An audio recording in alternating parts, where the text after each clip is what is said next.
आज हम लोग स्टार्ट करेंगे हिस्ट्री का क्लास। जो हमारा वैदिक सभ्यता चल रहा था लगातार, हमने आपको इसमें पूर्व वैदिक सभ्यता करा दिया था और आज हम लोग बेटा स्टार्ट करने वाले हैं उत्तर वैदिक सभ्यता, है ना बेटा। कि उत्तर वैदिक सभ्यता में सामाजिक जीवन कैसा रहा था, इसका विस्तार क्या रहा था।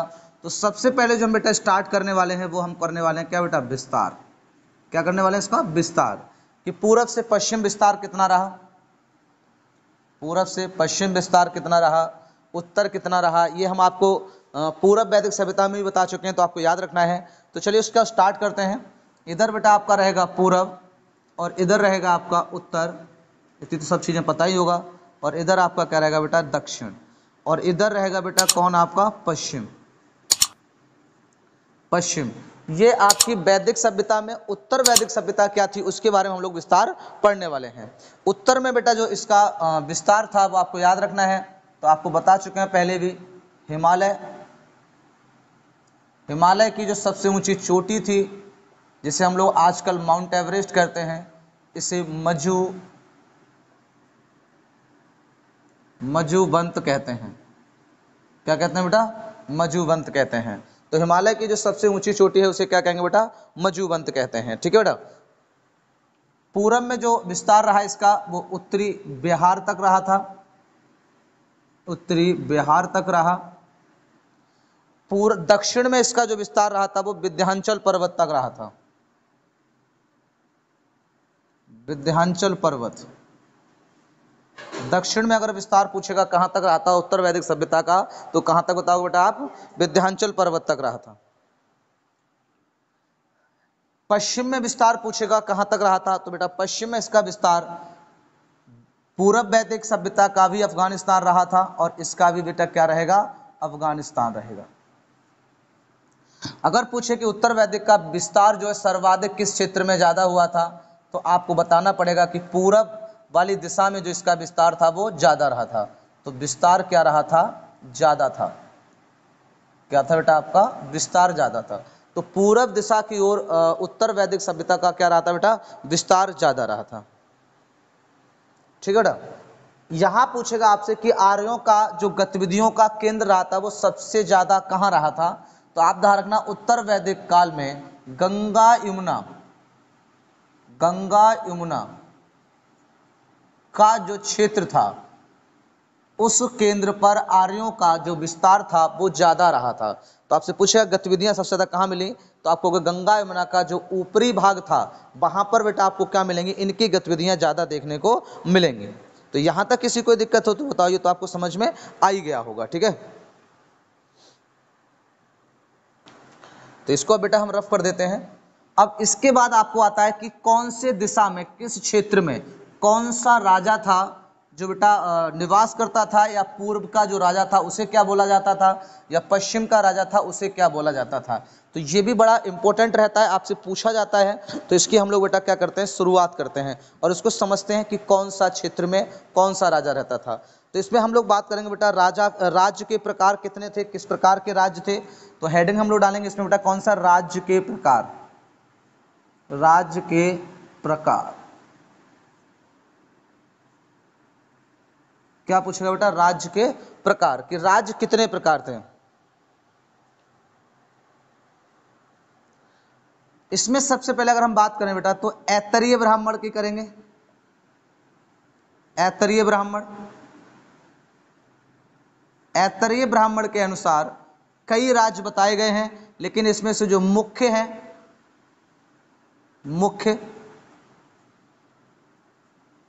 मुख्य वो 4 बताए गए हैं। ऐतरीय ब्राह्मण में वैसे तो बहुत सारे जो राज्य हैं उनका उल्लेख मिला है। ठीक बेटा, क्या कहा जाता है, राज्य मुख्य कितने थे बेटा, 4 थे। तो आइए इनको समझ लेते हैं हम लोग, कौन से क्षेत्र का राजा क्या कहलाता था उस समय में, इसकी बात करते हैं। तो इस टाइम यहाँ पर बेटा आपका एरिया जो रहेगी बेटा वो पूरब की रहेगी, और अगर इस साइड की अगर हम बात करें बेटा तो ये वाली आपकी एरिया कौन रहेगी बेटा, दक्षिण रहेगी। और अगर बेटा हम इस वाले की बात करें तो ये रहेगा आपका कौन बेटा, पश्चिम रहेगा। और अगर बेटा हम इस वाले की बात करें तो ये वाला बेटा आपका क्या रहेगा, उत्तर रहेगा। तो ये 4 भागों में डिवाइड था, कौन सा राजा क्या कहलाया था। और अभी हम बेटा मध्य की भी बात करेंगे, तो मध्य में कौन सा राजा था इसकी भी बात करने वाले हैं। तो ये सब हम लोग ध्यान से बेटा पढ़ने वाले हैं। तो पहले हम लोग बात करते हैं दक्षिण दिशा में। किसकी करेंगे बेटा? दक्षिण दिशा में। तो दक्षिण दिशा में जो राज्य हुआ करते थे, वहां के राजाओं की जो संज्ञा दी गई थी, उन्हें बेटा क्या कहा गया था? भोज कहा जाता था। यहां का बेटा जो राजा था, राजा, उसको भोज कहा जाता था। क्या कहते थे बेटा? भोज। और इस राज्य को, जो राज्य था इधर राज्य, उन राज्यों को भोज्य राज्य कहा जाता था। दक्षिण दिशा में जो राजा राज्य करा करते थे, वो राजा जो थे वो भोज्य कहलाते थे, और वहां का जो राज्य था वो क्या कहलाता था बेटा? भोज्य कहलाता था। क्या कहलाता था? भोज्य कहलाता था। ठीक है बेटा, तो ध्यान रखना भोज कहलाता था। और ये जो राजा भोज था, ये आपका ना, ये आधीन स्थल, ये जो राजा भोज था ये आपका आधीन स्थल, आधीन स्थल का सूचक माना जाता है। ये ध्यान रखना, आपसे पूछा जाएगा कि राजा भोज जो है वो किसका सूचक माना जाता है, तो आपको आधीन स्थल का सूचक माना जाता है। कौन सा बेटा? राजा भोज। चलिए अगली बात करते हैं, और नेक्स्ट आपका आता है अगली एरिया, वो आती है आपकी पश्चिम दिशा। तो पश्चिम दिशा की हम लोग बात कर लेते हैं कि पश्चिम दिशा में जो राजा राज करता था उत्तर वैदिक काल में, वो क्या कहलाता था। ये हम आपको हटा देते हैं, वो क्या कहलाता था उसकी बात करते हैं। तो पश्चिम दिशा में जो राजा था उसे क्या कहते थे? तो बेटा जो पश्चिम दिशा में राज करा करता था उसे स्वराट कहते थे। ये राजा था, आपको ध्यान रखना है। ठीक है बेटा, जो पश्चिम दिशा के राजा राज करा करते थे उन्हें क्या कहते थे बेटा? बोले ले, स्वराट कहते थे। और उस राज्य को, ये जो राज्य है आपका, इस राज्य को क्या कहते थे? पूछेगा बेटा इस राज्य को क्या कहते थे? तो स्वराज्य कहते थे इसे बेटा। क्या कहते थे? स्वराज्य। जो स्वराज्य, इधर के जितने पश्चिम एरिया के जो राज्य थे उन्हें क्या कहते थे बेटा? स्वराज्य। और वहां के जो राजा राज्य करा करते थे उन्हें क्या बोलते थे बेटा? स्वराट बोलते थे। क्या बोलते थे बेटा? स्वराट बोलते थे। ठीक है बेटा, और ये भी बेटा आपको याद रखना है, अधीनस्थ राज्य का सूचक माना जाता था। अधीन जो राज्य था उसका क्या माना था बेटा? सूचक माना जाता था। कोई दिक्कत यहां तक समझ में आ रहा होगा आपको? अब हम लोग करते हैं कौन से? पूरब स्थित में। पूरब में पूरब का राजा क्या कहलाता था? तो बेटा पूरब का राजा जो था वो सम्राट कहलाता था। जो राजा यहां का था बेटा वो क्या कहलाता था? सम्राट। पूरब का जो राजा था, जो राज करते थे, उनको संज्ञाएं दी गई थी, वो सम्राट की दी गई थी। ठीक है बेटा, सही है। और जो राज्य था उसे साम्राज्य कहा जाता था। इस राज्य को क्या कहते थे बेटा?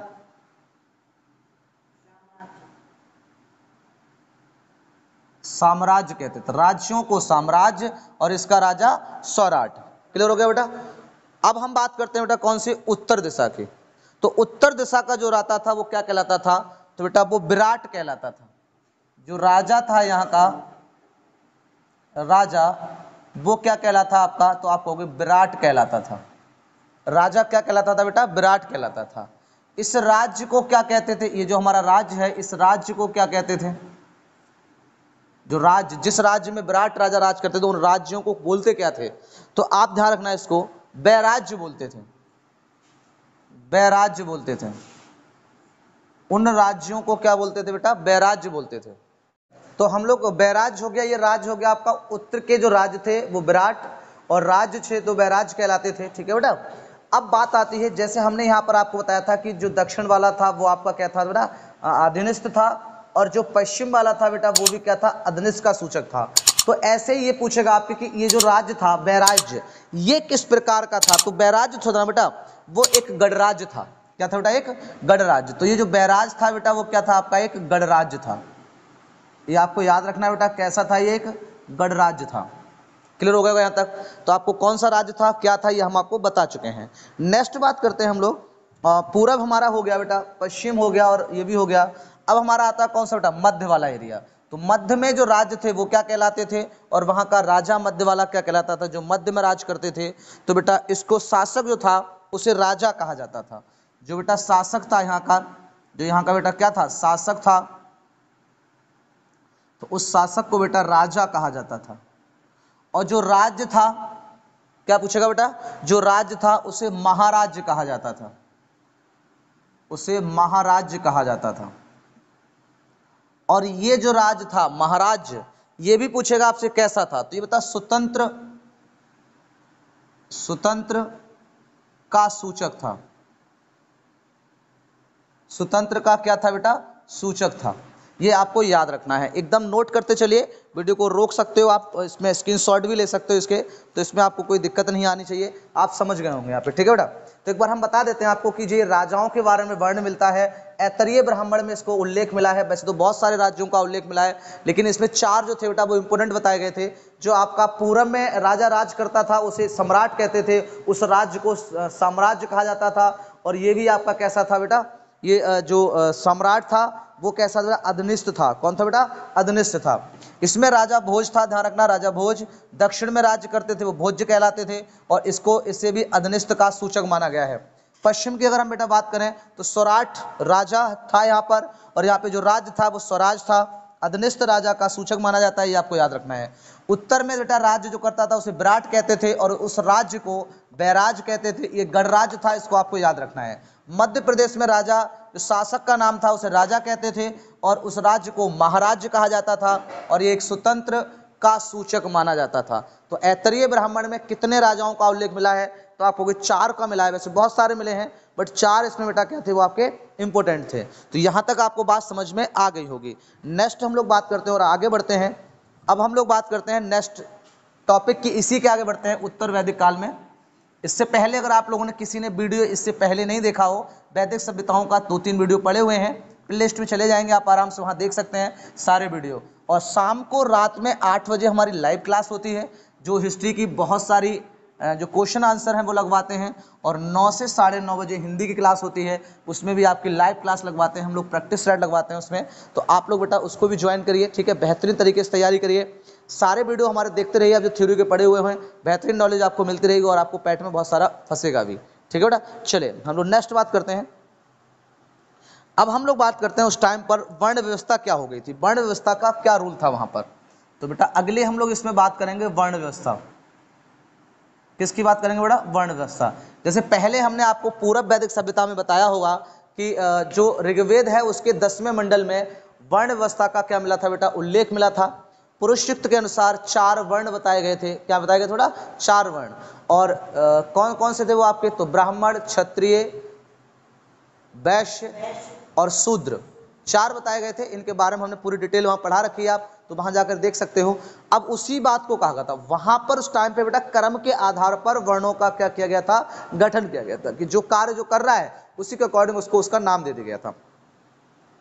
लेकिन जैसे ही उत्तर वैदिक सभ्यता में आया था, ठीक है, तो वर्ण व्यवस्था की वास्तविक स्थापना मान ली गई, और उसको जाति के रूप में डिवाइड कर दिया गया। कैसे कर दिया बेटा, जाति के रूप में स्थापित कर दिया। तो अब अगर पूछता है आपसे कि वर्ण व्यवस्था को जातिवाद व्यवस्था कब बना दिया गया, तो आप किसमें बताओगे बेटा, उत्तर वैदिक काल में। किस बताओगे बेटा, उत्तर वैदिक काल में। तो आपको ध्यान रखना है कि जो कर्म के आधार पर वर्ण किए गए थे उन्हें बेटा क्या बना दिया गया, तो जाति वर्ण बना दिया गया। जाति व्यवस्था, जाति व्यवस्था बनाई गई। जो वर्ण थे वो कैसे बना दिए गए बेटा, जाति बना दिए गए। ठीक है बेटा। इसमें क्या कर दिया गया था कि ब्राह्मण, क्षत्रिय और वैश्य, कौन बेटा, ब्राह्मण, क्षत्रिय और वैश्य, शूद्र, ठीक है, इनमें अंतर करने के लिए इसको बेटा जाति व्यवस्था बनाया गया था। ठीक है बेटा, तो ये आपको याद रखना बहुत इंपॉर्टेंट रहता है, ये आपसे पूछ सकता है। इन सभी चारों वर्णों में सर्वश्रेष्ठ जो माने गए थे बेटा वो कौन माने गए थे, ब्राह्मण। तो सर्वश्रेष्ठ अगर पूछेगा आपसे तो सर्वश्रेष्ठ किसको माना गया था, तो बेटा ब्राह्मणों को माना गया था। ठीक है, इसमें जो आपकी वर्ण व्यवस्था थी वो बहुत ज़्यादा जटिल होती चली गई, और इसमें बेटा छुआछूत को बढ़ावा मिलता गया। ठीक है बेटा। और शूद्रों को यज्ञ ना करना, मंदिर ना जाना, इन सब पर क्या लगा दी गई बेटा, रोक लगा दी गई। ठीक है, तो अगर पूछा जाए कि जातिवाचक जन्म मूलक किसको माना गया है, तो बेटा वो उत्तर वैदिक काल को माना गया है। ठीक है, ये आपको याद रखना है, समझ में आ गया। तो ये इसके क्या थी बेटा, वर्ण व्यवस्था थी, कुछ खास नहीं है, बट आपको याद रखना है कि जातिवाद के रूप में इसको कब स्वीकार कर लिया गया था, तो ये बेटा उत्तर वैदिक काल में किया गया था, ये आपको याद रखना है। ठीक है बेटा, तो वर्ण व्यवस्था में ज्यादा कुछ नहीं है, आपको याद रखना है। नेक्स्ट बात करते हैं वर्ण व्यवस्था के बाद, ध्यान रखना है पूर्व वैदिक काल में जो वर्ण व्यवस्था थी बेटा वो कर्म के आधार पर थी, जबकि उत्तर वैदिक काल में इसको जाति के आधार पर बना दिया गया था। ठीक है, और इसके मतभेद करने के लिए दूर दूर रखा गया था, छुआछूत को बहुत ज्यादा बढ़ावा मिला गया था, शूद्रों को मंदिर जाना क्या कर दिया गया था, बंद कर दिया गया था। वो यज्ञ नहीं करा सकते, मंदिर नहीं जा सकते, पूजा पाठ नहीं कर सकते। समझ में आई बेटा, क्या नहीं कर सकते, पूजा पाठ नहीं कर सकते। तो इस सब पर क्या लगा दिया गया बेटा, ब्राह्म लगा दिया गया था। ठीक है, अब आती है बेटा स्त्रियों की दशा पर क्या प्रभाव पड़ा उत्तर वैदिक काल में। मैं यहां पर लिख दूं, शायद देखो आपको समझ में आता रहे। उत्तर वैदिक काल चल रहा है बेटा, ये आपको याद रखना है। उत्तर वैदिक काल चल रहा है, ये आपको याद रखना है। सेकंड पॉइंट की अगर हम बात करें तो हम यहां पर स्त्रियों की दशा की बात करेंगे कि उत्तर वैदिक काल में स्त्रियों की दशा कैसी रही। आपको पता है वहां पर सती प्रथा वगैरह पर क्या लगा दी गई थी, रोक लगा दी गई थी। सती प्रथा को क्या करा गया था, रोका गया था। लेकिन बाल विवाह को बढ़ावा नहीं दिया गया था, उसको रोक दिया गया। विधवा पुनर्विवाह कराने की कोशिश की गई थी, कब बेटा, पूर्व वैदिक काल में। लेकिन उत्तर वैदिक काल में इसकी क्या स्थिति रही, इसको बात कर लेते हैं बेटा। इसमें ध्यान रखना है बाल विवाह का प्रचलन नहीं हुआ था, बाल विवाह का प्रचलन नहीं, ठीक है। लेकिन 16 साल की कन्या का विवाह कर दिया जाता था। सही बेटा, कितने साल की कन्या का विवाह करना प्रचलन था यहाँ पर, 16 साल के। तो ये नहीं कह सकते आप कि यहाँ पर बाल विवाह का प्रचलन था तो आप मना कर देंगे। तो 16 साल की जो कन्या होती थी उसका ये विवाह कर सकते थे, तो इसको आपको ध्यान रखना है। ठीक है बेटा, पर्दा प्रथा थी बेटा, वो प्रारंभ हो गई थी। तो ध्यान रखना, पर्दा प्रथा वहां समाप्त थी, पर्दा प्रथा प्रारंभ हुई। पर्दा प्रथा क्या हो गई बेटा, प्रारंभ हुई। ठीक है बेटा, इस टाइम पर स्त्रियां जो थी वो गुरुकुल में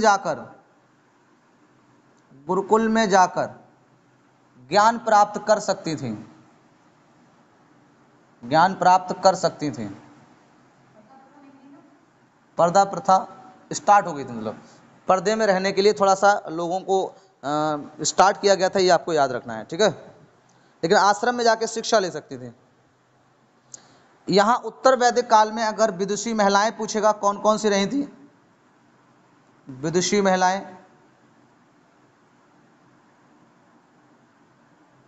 विदुषी महिलाएं कौन कौन सी रही थी, आपसे पूछ सकता है कि विदुषी महिलाएं जो थी वो कौन कौन सी थी, इसमें आपको याद रखना है। विदुषी महिलाओं में अगर हम लोग बात करें इसमें तो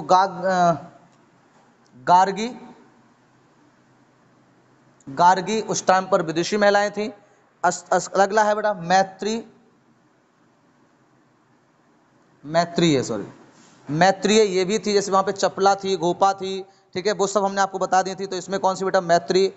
वेदवती कौन थी बेटा, वेदवती। इसके बाद आपकी आती है, तो ये लगभग 3 महिलाएं सबसे इंपॉर्टेंट रहती हैं, आपको याद रखना है। तो ये तीनों विदुषी महिलाएं मानी जाती हैं, समझ में आ गया। तो स्त्री जो स्थिति थी वो आपको मालूम पड़ेगी होगी कैसी स्थिति थी उस टाइम पर स्त्रियों की। इसके बाद इसकी बात कर लेते हैं कि यहाँ पर विवाहों का प्रचलन था, विवाह के लिए तो कितने प्रकार के विवाहों का वर्णन किया गया है, हम उसकी बात कर लेते हैं। तो अगली बात करते हैं, हम लोग डालेंगे हेडिंग विवाह। विवाह कितने प्रकार के बताए गए थे, तो उत्तर वैदिक काल में विवाहों का कितना प्रचलन था ये आपको बताना है। तो हम लोग बात करते हैं बेटा किसकी, विवाहों की। तो विवाह शादी, कितने प्रकार के विवाहों का प्रचलन था, तो आप कहोगे बेटा 8 प्रकार के विवाहों का यहाँ पर क्या था बेटा, प्रचलन था। एक एक करके हम बताते जाते हैं, आप नोट आउट कर देना, समझते जाना। पहला जो बेटा था वो आपका ब्रह्म विवाह था। कौन सा था बेटा, ब्रह्म विवाह। ब्रह्म विवाह होता क्या था, इसको आपको याद रखना है, इंपॉर्टेंट रहता है। ठीक है, ये जो विवाह था इसको सर्वोच्चम विवाह माना गया है। ठीक है, इसमें जो आपकी शादी होती थी वो वेद यज्ञों के द्वारा वर को चुना जाता था। ठीक है, तो ये आपकी क्या थी बेटा, इसे ब्रह्म विवाह कहा जाता था। क्या कहते थे बेटा, इसे ब्रह्म विवाह कहते थे। ठीक है बेटा, दूसरी लैंग्वेज में अगर हम इसको कहें तो ब्रह्म विवाह जो होता था, इसमें ये कहा जाता है कि जो माँ बाप थे, जो माता पिता थे, वो अपनी कन्या का दान अपनी इच्छा से करते थे। तो माता पिता कन्या का अपनी इच्छा से क्या करते थे बेटा, कन्यादान करते थे। ठीक है, तो इसे ब्रह्म विवाह माना जाता है। ये सर्वोच्चम माना गया है, सर्वश्रेष्ठ माना गया है। सभी विवाहों में अगर पूछे सर्वश्रेष्ठ कौन माना गया है, तो वो ब्रह्म विवाह माना गया। ठीक है बेटा, तो माता पिता की इच्छा के अनुसार जो विवाह होता था उसे बेटा हम क्या कहते थे, ब्रह्म विवाह कहते थे। अगला आता है बेटा दैव विवाह। अगला कौन सा आता है बेटा, दैव विवाह। तो दूसरे की बात कर लेते हैं हम लोग, दैव विवाह। दैव विवाह, दैव विवाह में क्या हुआ करता था, ये आपसे पूछेगा। इसमें क्या होता था कि जो आपका ब्राह्मण किसी राजा के यहाँ यज्ञ करने आता था, तो उस यज्ञ के बदले जो राजा या जो व्यक्ति हुआ करता था उस ब्राह्मण के साथ अपनी कन्या का विवाह कर दिया करता था। तो उसे बेटा क्या कहते थे, दैव विवाह कहते थे। आप ऐसे भी कह सकते हैं कि जो यज्ञ करने आते थे ब्राह्मण, उनको अपनी स्त्री को क्या करते थे, सॉरी अपनी पुत्री को क्या करते थे, समर्पित कर देते थे। ठीक है, तो बेटा ये यज्ञ यानी कि जो ब्राह्मण आते थे या पुरोहित आते थे, तो जो हवन होता था या यज्ञ होता था, पुरोहित को कन्या का क्या करा जाता था बेटा, दान करा जाता था। दान, कन्या का क्या करते थे बेटा, दान करते थे। कौन करते थे, जो यज्ञ करने आते थे बेटा, सही है। तो जो यज्ञ करने पुरोहित आया करता था, ठीक है, उसी को कन्या का क्या देते थे, दान देते थे। तो ऐसे विवाह को बेटा दैव विवाह कहा जाता है। क्या कहते हैं बेटा, दैव विवाह कहते हैं। क्लियर हो गया बेटा। तीसरे विवाह की अगर हम बात करें तो तीसरा विवाह आपका जो आता है वो आर्य विवाह आता है। कौन सा आएगा बेटा, आर्य विवाह। आर्य विवाह, आर्य विवाह क्या होता था ये आपको पता होना चाहिए। तो देखिए, इसमें वर को एक गाय दान में देना हुआ करती थी कन्या के पिता को, और जो पिता होता था वो अपनी कन्या का हाथ उसके हाथ में दे देता था। मान लो एक वर है, एक दूल्हा है, जो गाय को क्या करेगा, अपने ससुर को देगा, और ससुर उसके बदले में क्या करेगा, कन्या का दान करेगा। तो उसे कौन सा विवाह कहते थे बेटा, आर्य विवाह कहते थे। सही है, ये एक प्रचलन था, ये आपको याद रखना है।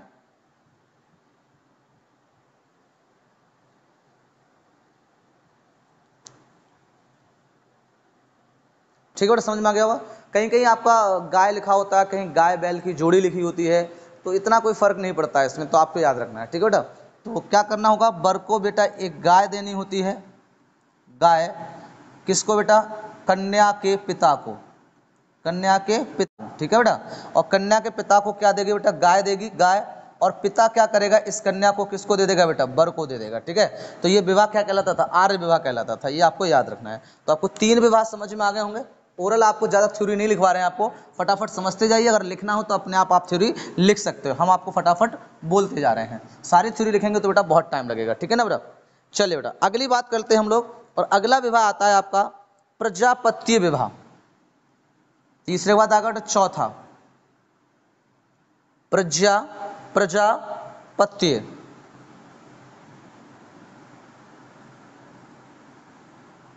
प्रजापत्य विवाह क्या होता है ये आपको जानना है।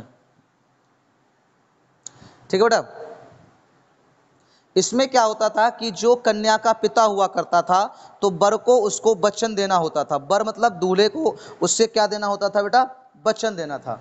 ठीक है, और इसे हम लोग समान विवाह भी कहते हैं। ठीक है, इसको ध्यान रखना है, इसको बेटा हम क्या बोलते हैं, सामान्य विवाह, नॉर्मल विवाह, जैसे नॉर्मल होता रहता है, सामान्य विवाह भी कहा जाता है। ठीक है बेटा, और इसमें क्या करना होता है, वर को कन्या के पिता से, कन्या के पिता को, एक पिता को वर देना होता था। क्या देना होता था बेटा, वर। वर मतलब वरदान या वचन कह सकते हो बेटा, यहाँ पे लिख देते हैं हम लोग वचन, वचन देना होता था। ठीक है, ये ध्यान रखना है आपको, क्या देना होता था, वचन देना होता था। सही है, तो ये आपका प्रजापत्य कहलाता है। अगला बेटा नेक्स्ट आता है प्रजापति विवाह के बाद, नेक्स्ट विवाह की बात कर लेते हैं हम लोग। चार कंप्लीट हो गए हैं, अब पांचवें की बात करते हैं, असुर विवाह। असुर विवाह पांचवा आ जाएगा बेटा, असुर विवाह क्या होता है। किसे कहते हैं बेटा असुर विवाह? असुर विवाह, असुर मतलब नाम से समझ में आ गया होगा। इसमें बेटा अगर कन्या के पिता ने किसी वर से धन लिया है, या सीधे ये कह सकते हैं कि धन लेकर अपनी जो कन्या होती है उसको बेच दिया जाता है, बेच देते हैं ना, राजस्थान में ये बहुत ज़्यादा प्रचलन में है, ये बेच देते हैं, वहाँ पर मूल लगाते हैं, पिता अपनी पुत्री का मूल लगाता है और उसे लोग खरीद ले जाते हैं, ठीक है बेटा। तो ऐसे विवाह को क्या कहते हैं? असुर विवाह कहते हैं। तो आपको याद रखना कि असुर विवाह क्या होता है। तो आप कहोगे कि कन्या के पिता द्वारा लिया गया मूल्य, सही है, कन्या के पिता द्वारा क्या होता है बेटा? कन्या के पिता कौन होगा बेटा? कन्या का। और ये क्या लेता है बेटा? मूल्य ले लेता है, और मूल्य पर किसको बेच देता है? वर को बेच देता है। किसको बेटा? कन्या को, सही है बेटा। अगर कन्या का पिता पैसा लेता है वर से और पैसा लेकर अपनी कन्या को वर को सौंप देता है या बेच देता है, तो ऐसा विवाह बेटा क्या कहलाएगा? असुर विवाह कहलाता है। क्या कहलाता है बेटा? असुर विवाह, ठीक है बेटा। नेक्स्ट बात करते हैं हम लोग गंधर्व विवाह। क्या कहते हैं बेटा इसे? गंधर्व विवाह। तो गंधर्व विवाह की बात कर लेते हैं कि गंधर्व विवाह होता कौन सा है, तो इसको आपको ध्यान रखना है। तो छठा आ जाएगा बेटा ये गंधर्व विवाह। गंधर्व विवाह कौन होता है? आज की लैंग्वेज में अगर हम चाहें तो इसे प्रेम विवाह कहते हैं। क्या कहते हैं बेटा? प्रेम विवाह, यानी कि लव मैरिज, सही है। मुझे लगता है लोगों के जो फेस पे वो स्माइल आ गई है, नाम सुनते ही बोलो कोई तो हमारे लेवल का आया है। तो बेटा इसे क्या कहते हैं? प्रेम विवाह बोलते हैं, इसे लव मैरिज बोलते हैं, सही बेटा। इसका मतलब हुआ इसमें वर और कन्या दोनों अपनी मर्जी से क्या करते हैं बेटा? विवाह करते हैं। इसमें माता पिता का कोई रोल्स नहीं होता है, और अगर लव मैरिज कर रहे हैं, माता पिता भी संयोग है, तो इस विवाह को भी लव मैरिज ही कहेंगे। तो गंधर्व विवाह बेटा जो होता है उसे क्या बोलते थे? लव मैरिज, है ना। लड़का लड़की या जो कन्या और वर है वो लड़का लड़की को पसंद कर लेते थे, थोड़े दिन बतियाते थे, फिर व्हाट्सएप चैट करते थे, वीडियो कॉल करते थे, उसके बाद शादी हो जाती थी उनकी, सही है। तो समझ में आ गया। तो उस टाइम पर था नहीं, तो लेटर फेटर लिखते होंगे आराम से, सही है। तो उसे गंधर्व विवाह बोलते थे, ठीक है। जैसे पृथ्वीराज संयुक्ता ने लिख दिया था, ठीक है, लेने आ जाओ वरना बाला खच खच, सही है। तो पृथ्वीराज पहुंच गए वहाँ लेने के लिए, किसको? संयुक्ता को। ये हम लोग हिस्ट्री में पढ़ेंगे, आपको जब हम पढ़ाएंगे आपको ये आपको देखने को मिलेगा पृथ्वीराज, हाँ ये फाउंडेशन बैच में देखने को मिलेगा। अभी तो आपके इसमें सिलेबस में नहीं है वो, ठीक है। चलिए हम लोग स्टार्ट करते हैं और अगली बात करते हैं गंधर्व विवाह के बाद राक्षस विवाह आता है। तो गंधर्व विवाह सभी को समझ में आ गया, मैं नोट नहीं करवा रहा हूँ, नोट कराने से क्या फायदा, आप उसको सुनते रहिए और उसको नोट करते रहिए। अगला बेटा कौन आएगा? राक्षस विवाह। राक्षस विवाह। तो राक्षस विवाह क्या होता है ये आपको याद रखना है। इसमें क्या होता है बेटा? कन्या को जबरदस्ती छीन लेना, उठा लाना, किडनैप कर लेना, अपहरण कर लेना, जबरदस्ती शादी कर लेना, समझ में आ गया। तो अगर कन्या का अपहरण करके शादी करी जाती है तो उसे क्या बोलते हैं बेटा? राक्षस विवाह। तो कन्या का अगर अपहरण, क्या कहोगे बेटा इसमें? कन्या का अपहरण, अपहरण, अगर कन्या का अपहरण करके विवाह किया जाता है तो ऐसा विवाह क्या कहलाएगा बेटा? राक्षस विवाह कहलाएगा। ऐसा विवाह क्या कहलाएगा? राक्षस। कितने हो गए बेटा आपके? 7 हो गए होंगे। अब एक और रह गया 8। तो 8वां कौन सा विवाह होता है ये आपसे पूछ लेता है, तो बेटा वो पैचास विवाह होता है। पैशाच, कौन सा विवाह होगा बेटा? पैचास विवाह। क्या होता है पैचास विवाह? किसी भी सोती हुई कन्या या फिर पागल कन्या के साथ अगर दुराचार करके, पहले दुराचार करा उसके साथ और बाद में उसको प्रेरित करा कि हमसे क्या करो? शादी करो, तो वो ऐसा जो कहलाता है वो विवाह क्या कहलाता है? पैचास। समझ में आ गया। तो इसमें ध्यान रखना है, 2 कंडीशन रहेंगी, सोती हुई कन्या, सोती कन्या या पागल, इन दोनों के साथ अगर आप दुराचार करके बाद में क्या करते हो बेटा? विवाह करते हो, तो ऐसा विवाह क्या कहलाता है। या फिर समाज के लोग जबरदस्ती विवाह आप करवा देते हैं तो बेटा वो क्या कहलाएगा? आपका दुराचार विवाह कहलाएगा। तो ये कितने विवाह थे बेटा? 8 विवाह थे, ठीक है बेटा। तो चलिए आज के लिए हम इतना रख लेते हैं। नेक्स्ट वीडियो में आपको इसके आश्रम संस्कार क्या होते हैं, सामाजिक व्यवस्था क्या होती है उत्तर वैदिक काल की, इसकी हम लोग चर्चा करेंगे। तो हमारा नेक्स्ट पार्ट जल्दी ही आपको मिलेगा, तो फटाफट आप जुड़ते रहिए। और जिन बच्चे ने अभी तक चैनल को सब्सक्राइब नहीं किया है ना, तो वो जाकर बेल आइकन को दबा लें और चैनल को सब्सक्राइब कर लें। 8 बजे हमारी हिस्ट्री की लाइव क्लासेस होती हैं, तो आप कर उसमें ज्वाइन कर सकते हैं। आप हमारे चैनल का नाम आप सभी को पता ही होगा। ज़्यादा से ज़्यादा वीडियो को शेयर करें अगर आपको जानकारी अच्छा लगी हो, और जल्दी ही हम नेक्स्ट वीडियो मिलेंगे आपको फटाफट और चीज़ों के बारे में बताने के लिए, ठीक है। तो आज के लिए हम इतना रखेंगे। जय भारत, जय हिंद।